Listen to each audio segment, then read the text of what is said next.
guys, welcome to another episode with the interview with artists. So we have Deb today, and Deb is a software engineer by profession, but her paintings are absolutely stunning. So I actually found Deb when I was looking for things to do in Bangalore, and I found a beautiful painting of hers which was about Koshis. So every Bangalorean would have heard of Koshis, and she had done a stunning painting of that whole restaurant that was there. So welcome, Deb. Thank you so much, Raksha. What kind of art that you do, and some kind of an introduction about yourself, please. Yeah, as you said, actually, I'm a software engineer by profession. So art is just a passion. And I would rather love to be making that as a career, maybe down the line. But when talking about the art, I actually use any kind of medium. I love anything about art. But talking about the medium, my favorite most has to be the watercolors. So watercolor is something which I breathe in, and I feel that there's a lot of life to it because you can make any form out of a watercolor. Like you can give any kind of patterns, textures, and that is magical to me. So yeah, so I love doing watercolors the most. But yes, I do acrylic, I do oils and charcoal sketches, everything I do. But yes, for watercolors, I think I love it. I breathe in watercolor basically. I have a huge respect for watercolor painters.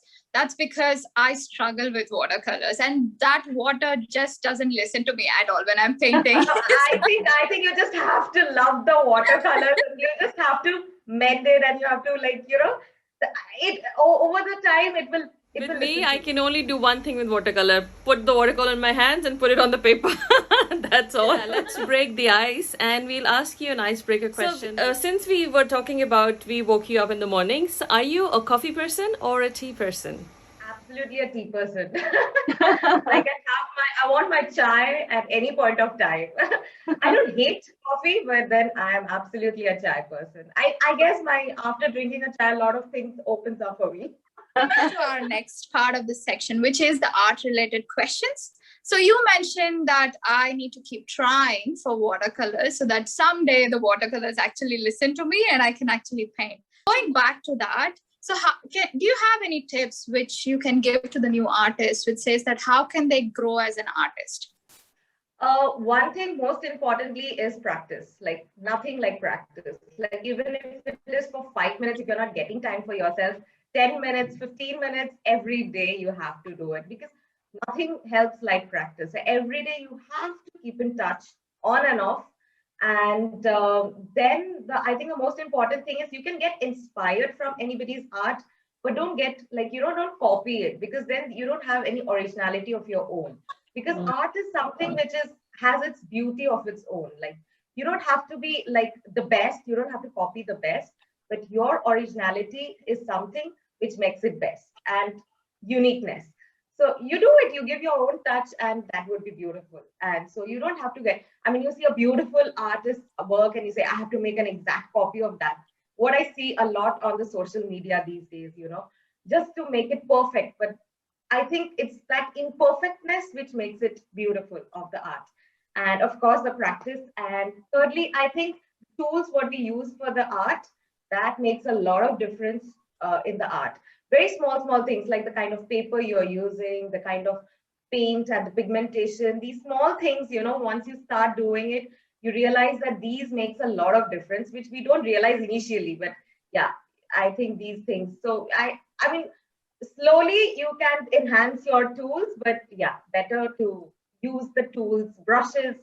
You talk to artists, take ideas from them that what are the brushes I should use for this particular pattern and detailing and stuff like that. But yeah, it's better to invest on such stuff, which helps, I guess. What do you see yourself in maybe 10 years time as an artist? I could only dream that my art is like exhibited in somewhere in Europe. That would be my ultimate dream. Obviously, I mean, India has like the amazing artists and the places to exhibit, which obviously is a part of like, but then ultimate thing is I see myself somewhere in Italy in a small exhibition where my painting is exhibited, like a kind of stuff like that. That is, I think my rarest dream would be that. Yeah, I think even when I will say that I want to do something, and I won't say that I'm in India because I want to do that in India because I'm an Indian and I've been there. So it's like wo ghar ki murgi dal barabar. Or I can say rather it's just the exchange of the talents, or probably the other part of the world gets to know you, or Yeah. Yeah. exchange some knowledge. Yeah. One of our probably. dreams is to actually have our pop-up stores all around the world. Deb, maybe we can do Yeah. that together in Italy. Yes, absolutely. I would love that. I mean, that would be the perfect dream idea. Just going back, you said that you want to have your art exhibition in Italy, and also there are amazing artists in India itself where you actually have these artists who showcase their art. So, how do you Right. network with these artists? For me, either you directly approach them, like they see your work, and then they see that I was fortunate enough to, encounter such couple of artists whom I had approached, and they saw my work, and they were like, they helped me, they guided me, but at the same time, they encouraged me, and they gave me a lot of tips and helped a lot. So I think one thing is directly you can approach them. And secondly is, I guess Instagram today is a very nice platform where people can approach you. So for me, it had been fortunate enough where a couple of galleries had approached me for my work. So I didn't have to go out and ask for it. I mean, they had approached and they said that if you want, or if you would like to keep work of yours in our gallery, and that is how they approached me. And I think that is, I guess the social media is helping a lot. Like, especially Instagram, Facebook, and it helps you in networking a lot these days. So yeah, but I think the artists in India, I think most of them are quite cooperative, and they are like they welcome you. They welcome you and they help you to grow. Yeah. I mean, I'll tell you, the biggest watercolor artist, I mean, you guys must be aware of, is Milind Malik. I mean, if you approach him, he's somebody who welcomes with so much tips, and then he'll tell you, yeah, you can go here and go there. So I think of that big, stature, that kind of person, he welcomes. I think it's a very good thing. Yeah, that's true. Yeah. Yeah. Sure. Just Yeah. being that approachable kind of an artist Right. helps new artists. Yeah, that's A true. lot, Speaking of yeah. social media, so where can our viewers and audience and the new viewers who would be on board see you? On Instagram, they can look for me as Debulina_Majumdar0102.